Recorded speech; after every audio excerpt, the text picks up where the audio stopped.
Hello, everybody. It's your friendly digital technology librarian, Christy here. We have reached another Friday, so of course, you know what that means. I have another Film Rec Friday ready for everybody out there.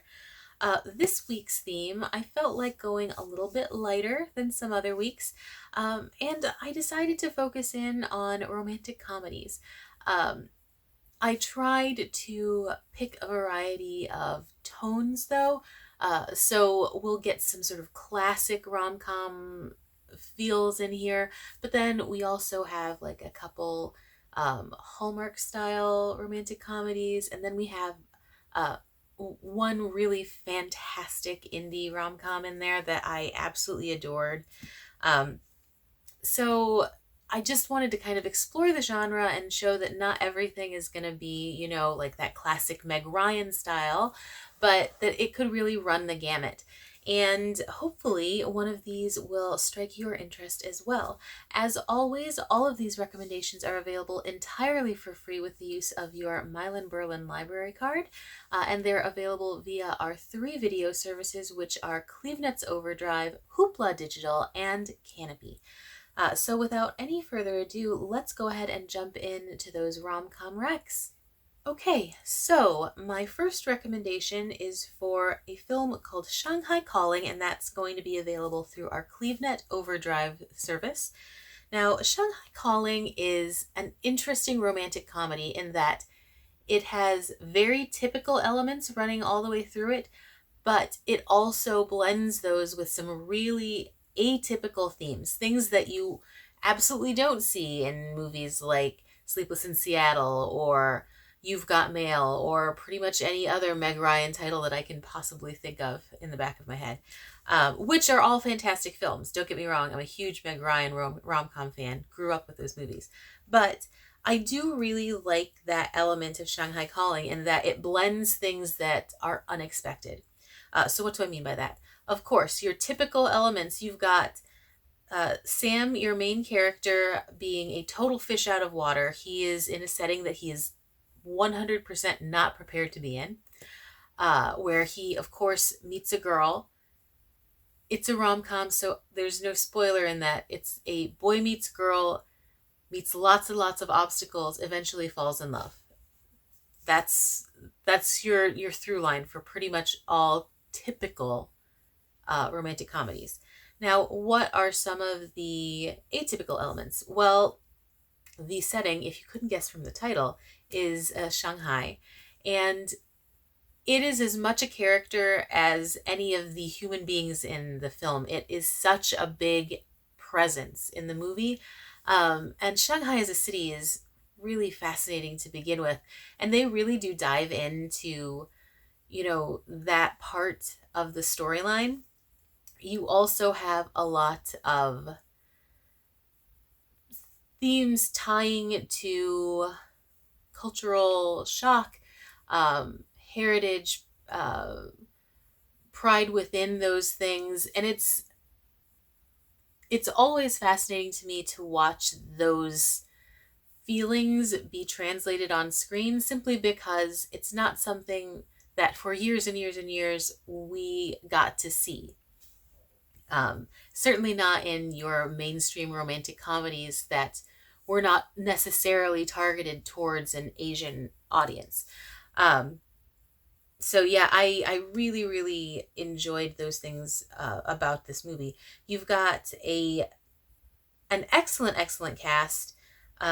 You have supporting roles played by the late Bill Paxton, who is as wonderful as he always is in all of his roles. He's just a really, really solid performer. You have Alan Ruck from Ferris Bueller's Day Off and Spin City and so many films. If you don't recognize his name, you 100% will recognize his face. He plays this, I guess you could say he plays kind of an antagonist, as much as this movie has one. You have solid performances from Kang Lee and Shu Shu. A really solid performance from Eliza Coupe, who was in Happy Endings TV show, and then the Scrubs TV show as well. And then you have your lead character of Sam. He's played by Daniel Henney. K-drama fans might recall seeing him in movies like My Lovely Sam Soon, or not movies, TV series like My Lovely Sam Soon. He was in tons of South Korean films, but he's also been in Western series like Three Rivers.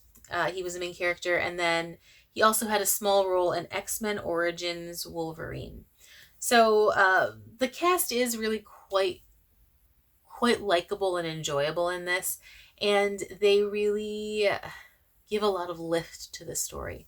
So you have Sam, who, like I said, is a fish out of water. He is an Asian American attorney who is suddenly transferred to Shanghai,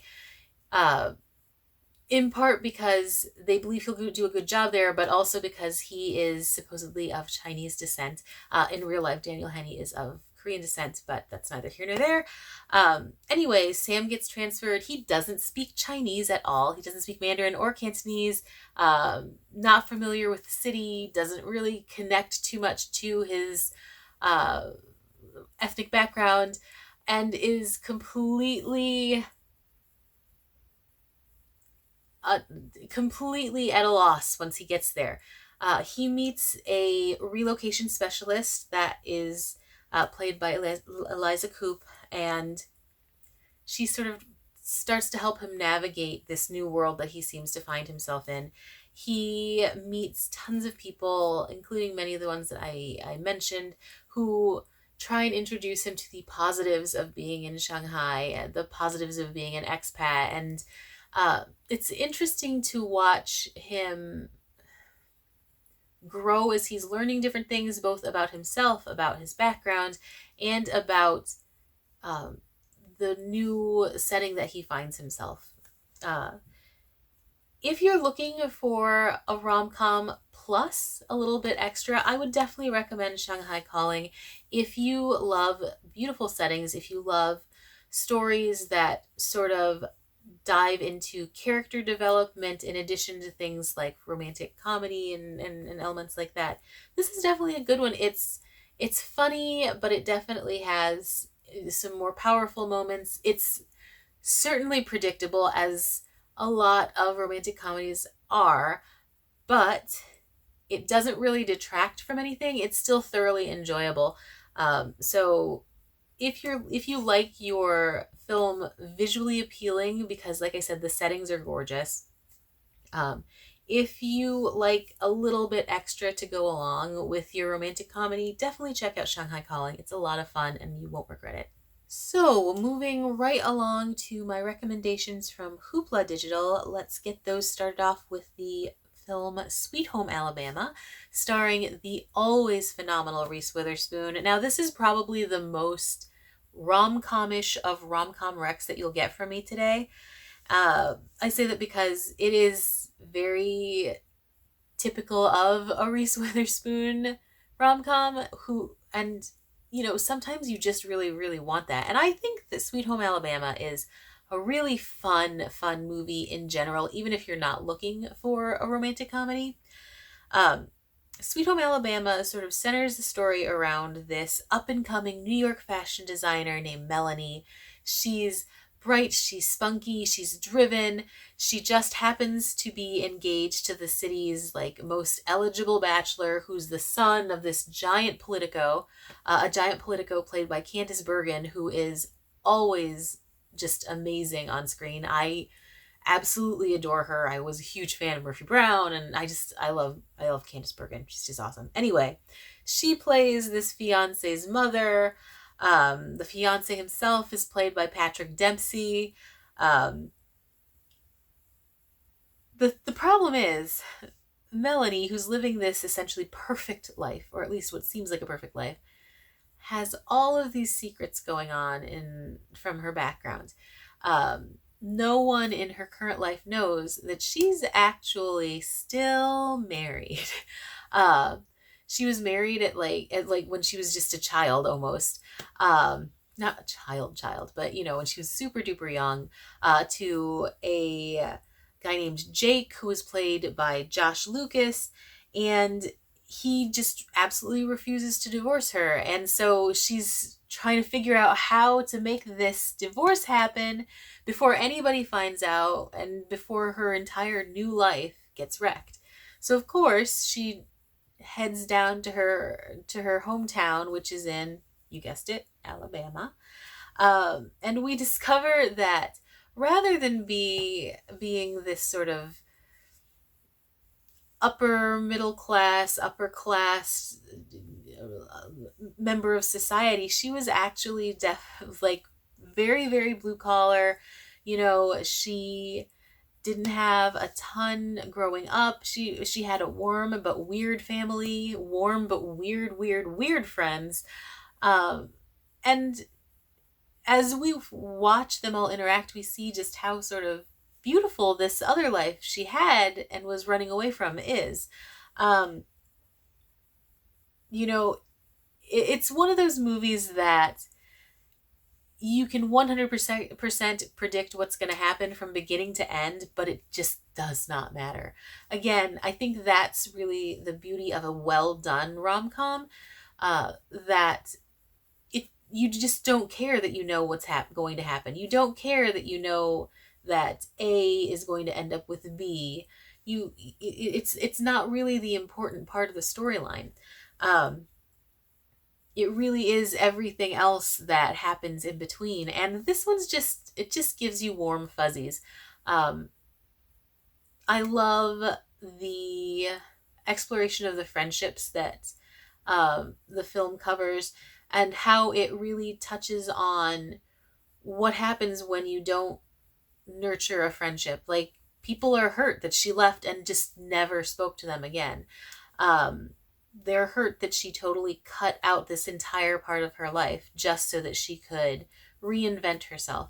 And I think it really will resonate with other people who may have come from small towns and moved to bigger cities. I think that it's not unusual to have situations like this. So I think while you have that very much fantasy element of, country mouse to city mouse lifestyle going on, it's still super duper relatable. And anytime Reese Witherspoon is part of a cast, it's always going to be something that you will emotionally connect to, I think. No matter how silly. I mean, Legally Blonde is the silliest of silly movies, and you still connect with Witherspoon's character. So anyway, please do check out Sweet Home Alabama. If you haven't seen it before, you absolutely must. If it's been a while since you've seen it, watch it again. It's worth it. It's a lot of fun. It will definitely leave you smiling at the end. And really, at the end of the day, isn't that what you're looking for when you're looking for a romantic comedy? My second hoopla recommendation is for I would say kind of a Hallmark style romantic comedy. And this one is called Sincerely Yours Truly. Now, in Sincerely Yours Truly, the main character is named Haley. She's very much a very heart-centered businesswoman. She's working on this project that she hopes to get a grant for that will allow city kids to experience, the outdoors in a way that's connected to like agriculture. I mean, she's definitely warm-hearted and really likable, very, very sweet. She's competing for this grant, and she meets this one guy who definitely rubs her the wrong way as far as personality goes. And that's really what sparks the whole rom-com through line of this particular film. Where you get to that Sincerely Yours Truly element, though, is when Haley discovers this mysterious bundle of letters along with an engagement ring. And it ends up spurring an anonymous kind of pen pal relationship. I'm pretty sure even as I describe this, you can probably figure out where the story is going, but for anti-spoiler viewers, I will refrain from going any further with the plot description. But needless to say, she starts to sort of develop feelings for this person that she is writing to. She also continues to have a relationship with the guy that she had that antagonistic kind of interaction with from earlier in the story. So you've got multiple kind of connections going on, in addition to um, like an epistolary style story going on. I love stories that happen through love letters and just correspondence in general. I have always loved books like that, plays like that, and I really, really liked that element of this too. So if you like that kind of storyline, if you're a fan of Hallmark style films um, that are just like warm, gentle kind of movies in general, check out Sincerely Yours Truly. It is very much a nice, sweet romantic comedy that will make you smile throughout. So, Sincerely Yours Truly, also available on Hoopla. And my final Hoopla recommendation is a blast from the past, and that is Doc Hollywood. I love Michael J. Fox, and I love all of his movies. I'm pretty sure I've seen all of them, and Doc Hollywood is one of my favorites. Um, it doesn't matter if it's Back to the Future, if it's For Love or Money, Doc Hollywood.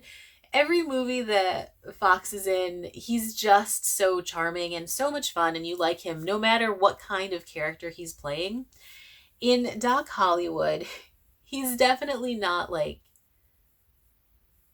super nice, sweet guy at the beginning. He is incredibly ambitious, which there's absolutely nothing wrong with, but he's ambitious in a way that's like so out there and flashy and ridiculous that you definitely have to roll your eyes at him. And I think that's kind of what makes the character appealing. It's almost like he knows he's ridiculous. He knows he's over the top. So he's this insanely ambitious surgeon who is heading to Beverly Hills to be a really, really, really well paid plastic surgeon. He was a very well respected surgeon in not involved in plastics prior to this. But he is really interested in the money. I mean, he talks about it to his colleagues. He's like, I'm about to make ludicrous amounts of cash, and have to worry significantly less than I've ever had to worry because, of course, like, liposuction is going to be less stressful to him than like some crazy, incredibly difficult cardiothoracic thing that he'd been doing. Anyway, on his way to Beverly Hills, because he decides to drive there, in his very, very fancy antique car, I might add. On his way there, he gets into a bit of a pickle.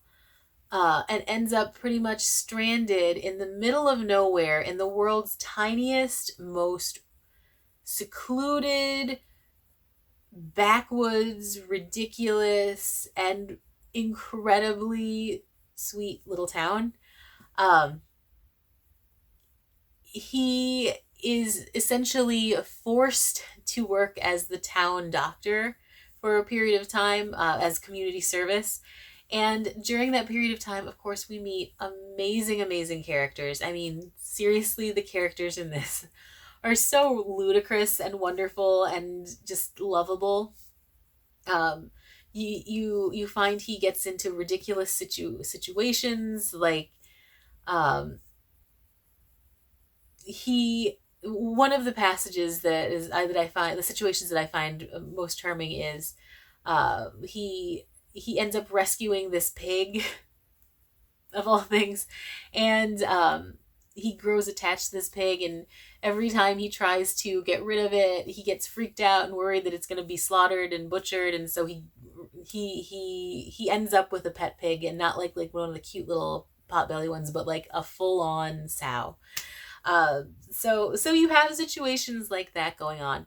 And of course, this guy, super ambitious, definitely headed towards California, has no intention of staying in this teeny tiny podunk town, but he ends up growing attached to all the people that he meets, along with, of course, a love interest, because you have to have a love interest in these kinds of movies.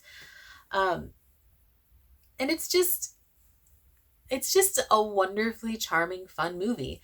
If you like films from the 80s and 90s, if you enjoy Michael J. Fox movies in particular, fish out of water titles, films that explore and lovingly poke fun at small towns, because it really is a bit of a tribute in addition to a parody of Small Town, you should 100% check out Doc Hollywood. It is an oldie but a goodie, and just so much fun. You've got some great performances in there. Of course, you've got Michael J. Fox, who is as wonderful as he always is, but you've also got some pretty solid performances in there from Woody Harrelson, who I always enjoy. There's David Ogden Stiers, who I adore and is always playing some weird character role, and he is a weird character in this as well. You've got Bridget Fonda in there. I mean, it's just well worth the watch. So again, please check out Doc Hollywood on Hoopla. Okay, I have 2 more recommendations for you, and these are both going to be from our Canopy service. The first of those is for this little indie rom-com named The Sweet Life. Sweet Life was a bit of a surprise for me. I'd not heard about it before. I had never even seen a trailer for it. But it has an actor that I really, really enjoy. Chris Messina plays the lead role. His name is Kenny Parker. He is a traveling ice cream vendor, and he is thoroughly dissatisfied with his life. He's unhappy with situations that he's coming out of. He has very little direction or ambition. He's definitely depressed. And then he meets this woman named Lolita Nowicki. I always have a hard time with the last name. And he finally, in a very strange way, finds a bit of a purpose. Now, Lolita is also struggling in her own way. She is depressed, she is directionless, and she absolutely is thinking about ending it all. And when she meets Kenny, I think they connect in a very weird, vaguely sad way. And circumstances which are actually really, really funny in a dark way, and I don't want to like spoil them because I did laugh out loud a number of times when these things were happening. Circumstances put them in a situation where they choose to drive cross country to get to San Francisco and the Golden Gate Bridge, which they decide that they are going to jump off of together to commit suicide. So they have a partner in this final journey. Obviously, lots and lots of things happen while they're traveling to San Francisco, and that's really where the story develops a lot of its pull, you know? You see this connection starting to really, really grow, and you see how their feelings about the direction of their lives starts to shift. So you have a lot of things going on in this movie. I mean, it's not a typical romantic comedy at all.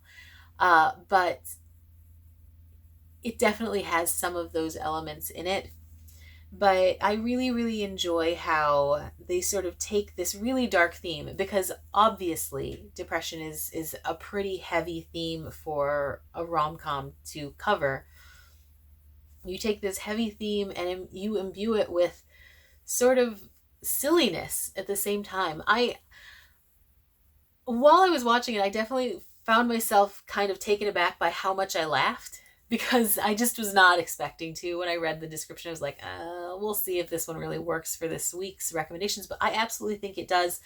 It is definitely a romantic comedy. It is definitely a movie that will make you laugh a ton. It is absolutely something that you should check out if you're looking for something in the rom-com genre that is very atypical of what you think of when you think of rom-com, and yet that will still leave you kind of giggling to yourself at the end with certainly a romantic comedy satisfaction. So again, Sweet Life, 100% worth it. For the performances alone, Chris Messina is fantastic. He's such a good actor in general, and Abigail Spencer plays Lolita, and she's amazing in this. So make sure you check it out. And my final recommendation for Canopy, this one was a total surprise to me. I'd never heard about it. I've never seen a trailer. I have no familiarity with any of the cast at all, but I absolutely loved it. And that is for this little weird indie romantic comedy called Lost in Paris.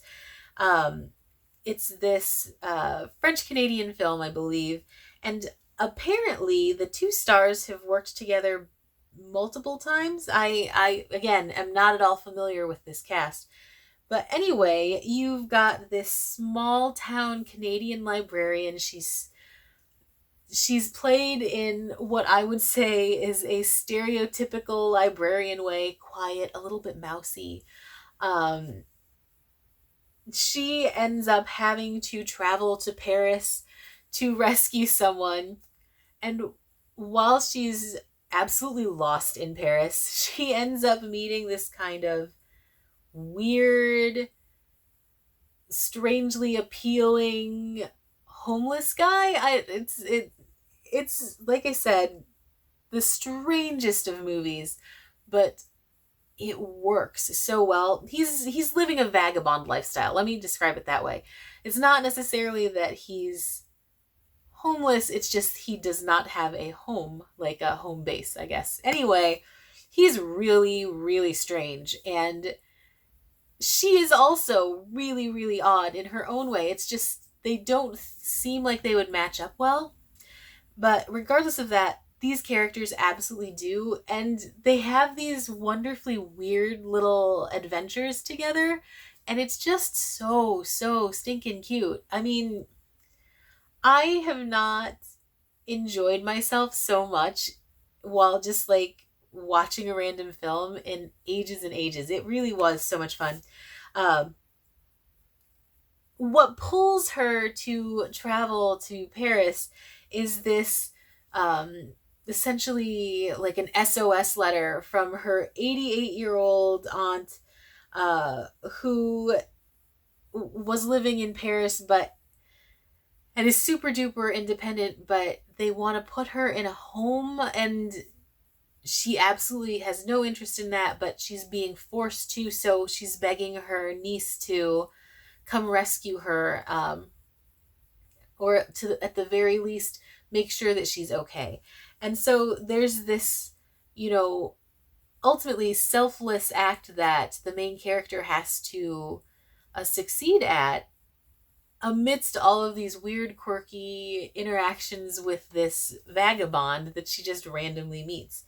I also really loved that the cast does not look like your typical Hollywood movie rom-com cast. They're very ordinary people. They're not like, it's not like a Brad Pitt situation or anything. Like, they're just regular people who just happen to have this weird connective spark, and it's really, really lovely to watch. There's a ton of slapstick comedy in here, which is generally not my favorite thing, but for some reason, this sort of weird, quirky vibe to the entire storyline works so well with the slapstick. I would say, if I had to compare it to another film, I would say there are some definite Amélie vibes, and not just because of like the whole French thing. It really is like that like just bordering on twee kind of feeling. I don't know. It's just like that mega hit of quirkiness. And I generally hate the word quirky, but there's no word better to describe this vibe that they have. Um, so yeah, if you're looking for something sweet and silly and charming and totally outside of the box, because this rewrites what I definitely would think of as a typical rom-com Hollywood romance. Check out Lost in Paris. It is so much fun, and it is just in general a really, really worthwhile little film, and you will absolutely not regret it. It's just super duper charming.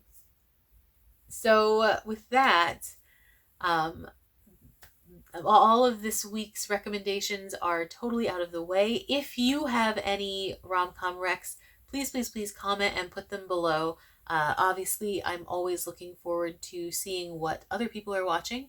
If you have any recommendations for future themes that you'd like to see us cover, make sure that you leave those as well. I am definitely always searching out those. And other than that, I'm going to go ahead and close this episode out. Thank you, as always, for joining me, and I will see you next week. Bye-bye.